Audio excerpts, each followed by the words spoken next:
All right, so just getting a workout in at the gym, super important. I would highly suggest you start going to the gym. If you want more gym and health content, like, comment down below.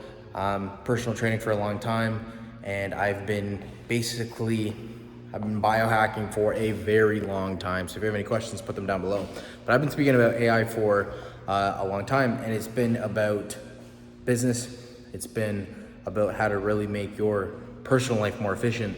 And there's no more way, there's no better way to make your personal life more efficient than working out. I mean, the compounding effects of working out, the lessons of discipline you get, the cognitive benefits you get, just a whole host of benefits you get from going to the gym. You probably go to the gym. If you watch my stuff, you probably go to the gym. If you don't, start going to the gym. And again, if you want that type of content, like, comment what you want to hear. I've been biohacking for a very long time. I actually did a sauna session today. Very, very helpful. So let's talk about AI in the health space. Because, automations are super important, but they don't make you feel younger. They don't do X, Y, and Z like a workout does. So I believe Peloton now is you can actually do your at-home personal trainer. And what you do is you actually work out in front of the screen, and then you'll have this personal trainer, basically critique at your form. Okay, so it is your at-home personal trainer. Okay, now I'm heavily within the space, and I speak to a lot of personal trainers. All right, I was one for a very long time, and a lot of them don't like ChatGPT. They think, again, these narratives, these weird biases they have. It's almost like you're defending the ego, obviously, because you've been spending so much time in your craft.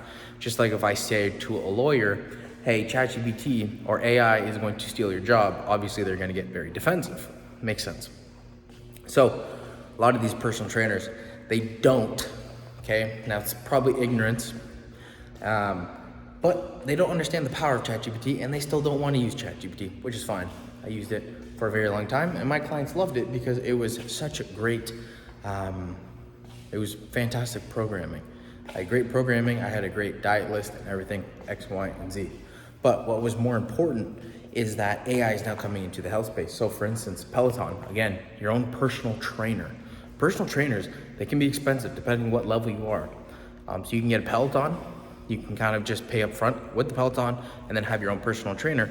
And what they do is they collect a bunch of data points and they just critique your form, which is very impactful because form obviously is kind of the one thing. I always said, like, the gym or even health and wellness, Ozempic, not that it's AI, but technology, right? Revolutionized innovation, revolutionized the health and wellness space. There was nothing that you could potentially do to basically just sit at home and lose weight, right? Other than kind of just not eat. But what you have is Ozempic come onto the map, and basically, pros and cons to it, whatever. But it kind of definitely shocked the industry. So you have Peloton now using AI, using it for data points, understanding form, how people can better it, which is fantastic. You have Whoop, which basically now is acting as your own doctor, all right? So it can actually, it obviously read, I think the new Whoop reads your heart. It tells you so many data points that are so beneficial, okay? Which is very, very important, right? So it's not just about working out, okay? It's about getting data. I'm all about data, and that's what AI basically shows you the most. That's why, all right? So, and again, these things, when it comes to health, obviously you don't want to be playing around with your health, but when it comes to health is the one thing where there's so many variables, right? It's like, what age are they? What gender are they? What blood type? What this, and this? What past history do they have? What have they been doing the last 48 hours, last 24 hours? What have they been doing? Like, it's all this. That's why AI is basically demolishing math, because math is pretty black and white, right? It's infinite. It's finite, sorry. It's finite in the sense where, like, you either have the answer or you don't, right? It's just these hearth truths. It's like you can either do the math and get the answer, but that is the answer, right? It's all binary. It's worked off these things. And It's either you know the answer or you don't know the answer, right? That's why, like, even coding, right? Pretty black and white. It's like, there's a method, do this, do this, do this, it's either right or wrong. With health, it's a little different. With health, it's this variable, this variable, this variable. It could be because of this. It could be what someone ate. It could be how they slept that night. Like, there's so many variables when it comes to health and wellness. That's why it's so important. And that's why it's so important to start using AI. For instance, what I do, not only with my bank account, but I will take my transactions, for instance, or my statements, my monthly statements, and I'll put them into chat, and chat is now my accountant. All right, my accountant, my banker, whatever, my advisor, when it comes to the financial aspect of my life. It also is becoming, okay, so I got WOP, or Whoop. You get Whoop, and you start looking at these data points. How'd you sleep? How'd you exercise? And it's making my life more efficient, all right? Now, I've been wearing my Whoop, don't have it on right now, charging, but I'm wearing it for a very long time. And you start, again, developing habits based on the algorithm. And that's kind of Brian Johnson's main take, right? Brian Johnson, if you look at him, okay, if you don't know who he is, his theme is don't die. It's how to live your life the longest. And he kind of refers to it as the algorithm. You want to rely on the algorithm. And how do you do that? Well, you do that by giving the algorithm your data points, all right? Which essentially is basically Whoop, you know, but he obviously has the whole clinic at his facility there at his house. And that's what he does, and what he's better for it. Okay, again, pros and cons, that's not the point of what he's doing.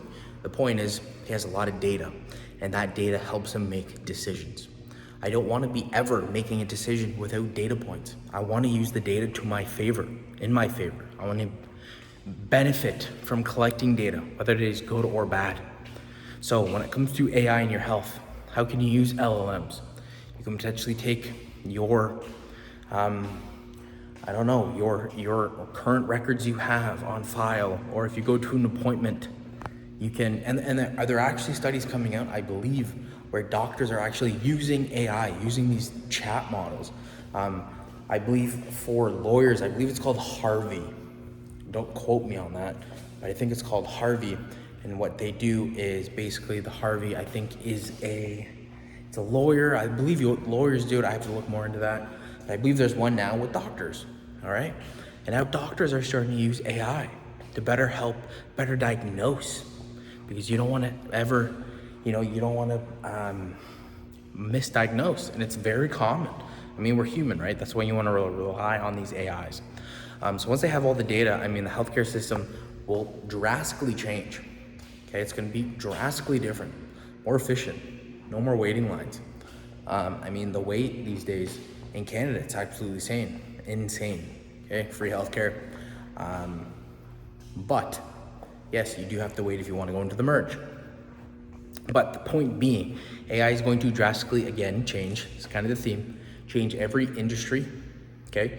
Everything you think about, whether you're a personal trainer and not thinking that ChatGPT can't make a workout program as good as you. Whether you're a lawyer thinking that ChatGPT can't, can't